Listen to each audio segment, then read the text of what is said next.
Hey, it's Aaron.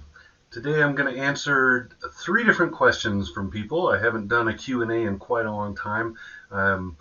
Just haven't had time and haven't had the setup. I finally have a new office. The sound in here isn't perfect yet, but everything else is good. So um, let's just get started. This first question is from Bob. Bob wants to know, what benefits does a turbo engine have over a naturally aspirated one? It's a really good question because a lot of people think of turbocharging as just being to add speed. A lot of manufacturers are adding turbos to small engines now because it also can add efficiency and higher power output for less fuel and engine size. So to answer his question though, the biggest benefit that a turbo has is it gives you control of air. So combustion engines need three things. They need spark, so something to create a flame. They need fuel, something to ignite, and they need air, which allows the ignition to happen. Right. So every fire needs oxygen, air. So what you're doing with a modern car is you're looking under the hood. You'll see that has fuel injection, so the fuel is controlled. It has spark timing, so they use electronic timing now instead of the old distributor with the rotor running around a cap. So now they have spark timing, so they can precisely control spark, and then they have turbo controls the air intake.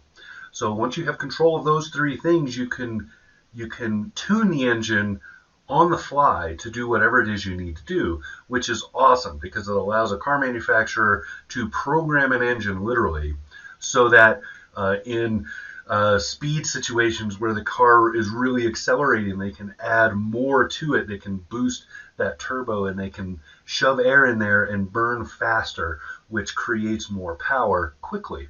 So there's a lot of little things that can be done. It can be tuned for fuel efficiency, for a lot of things. So adding turbos to an engine is more than just making a race car.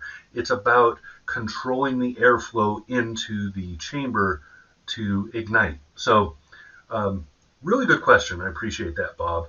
Next up, we have a question from, who is this? From Julianne. Julianne has a Jeep Compass, a 2020 Jeep Compass. She said that it's getting 9 miles an hour lower than advertised. I've had that for 4 months. It gets an average of 16.3 MPG.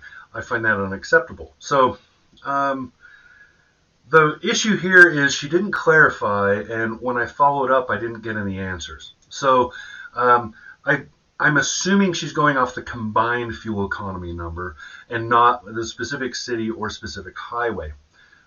So there's a lot of kind of variance there.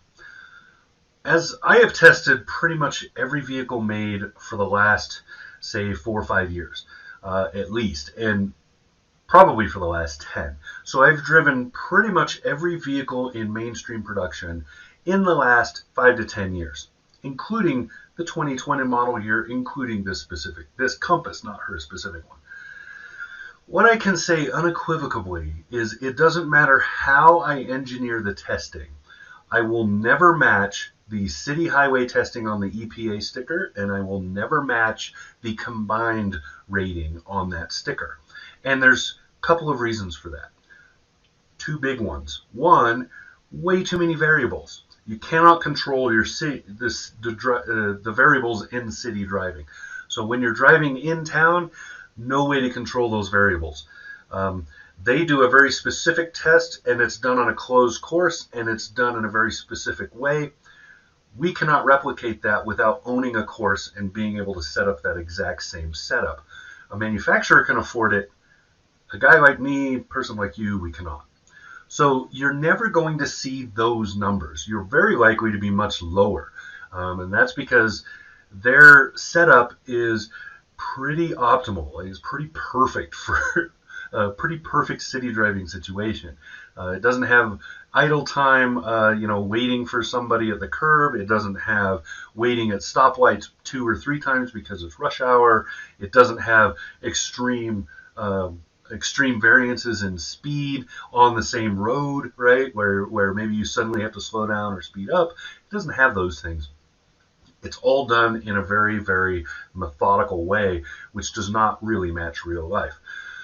Because your city rating is most likely in the real world going to be much lower than the rating that they give, your combined number is also going to be lower. The combined number is a combination of the city rating and the highway rating put together in a 45 to 55% split. So 55% highway, 45% city. If your city rating is much lower, so will everything else, because averages are all going to drop. My experience has been highway testing, I can almost always get at or very close to the rated number. And that's because the highway test is much easier to replicate. It's done at 55 to 65 miles an hour. It's done on a long straight stretch, right? And it's done at a basically level playing field. So there's not a lot of what's the term I'm looking for? Altitude variance. So there's not a lot of change, right? It's flat. I replicate it by going out to the freeway, driving in one direction for about 10, 11 miles, and then turning around and coming back on the exact same freeway, which means that any hills going this way are evened out coming the other way, so I've become flat. I have to adjust in some vehicles. I have to account for the fact that I'm at high altitude. Where I live here, we're at about 6,400 feet in altitude. In a non-turbo engine, that makes a big difference because there's just less air to suck in. Also have to account for crosswinds and other things. But I usually can, even without doing that math, even without figuring those things out, I can still usually hit within 2 miles per gallon of whatever the highway rating is, and I often go over it for various reasons. So that is probably what her problem is. What she's running into, what Julianne is experiencing, is her combined overall rating is not anywhere near the sticker. And like I said, I've yet to test a vehicle that does do that. We don't drive in everyday optimal conditions. So there you go. Moving on, I got one more question. This is from somebody who wants to know about all-wheel drive. It's a very good question. His question, very specifically, he wants to be anonymous. His question very specifically is, does a car need all-wheel drive? Need is a very strong term. There's a lot of variance here. There's a lot of things to account for. It all comes down to what you specifically need in a vehicle, and not everybody needs the same things. But all-wheel drive comes with a lot of benefits. It comes with a cost, but it has a lot of benefits. One of the greatest benefits is vehicle balance. All-wheel drive allows the vehicle in every driving condition to have a balanced power output to the road. What that means is it will feel more balanced. It will control more naturally for the driver, which means it becomes safer. One of the things that also all-wheel drive also offers that most people think of is all-weather driving. It allows you to drive in a multitude of weather conditions without worrying too much that you're going to lose traction. Now, I will say that all-weather driving, in my experience, comes down way more to the driver than it does the equipment. You can have the worst tires possible for the situation in a vehicle that is totally not made for that kind of driving, and you can still be just fine if you know how to drive it. That said, it is better to have the vehicle that's made for it and the best tires for it, for that situation. So, all adverse weather, rain, snow, sleet, high winds, all those things affect your vehicle on the road and can be unsafe. All-wheel drive helps to mitigate some of that and create a little more safety. That's why it's so popular.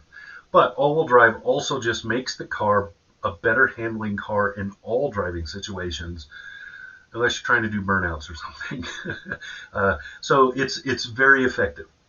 Now, the downside to all-wheel drive is that it does cost you some efficiency. All-wheel drive adds mechanical losses and weight to the vehicle. Both of those translate into lower MPGs. Most of the time, if you look at the sticker for a vehicle, the front wheel, there you go. The the front wheel version or the rear wheel drive version, so the two-wheel drive version, will have a 1 or 2 mile per gallon higher rating than will the all-wheel drive version. And that always just comes down to added weight and added mechanical losses, because you have to connect both axles, not just one of them. There are a few exceptions to that. Those exceptions now are being seen in hybrids. So you have hybrids like the Toyota RAV4, which has the rear axle. It has no physical mechanical connection from the engine to the rear axle. The rear axle is driven by an electric motor.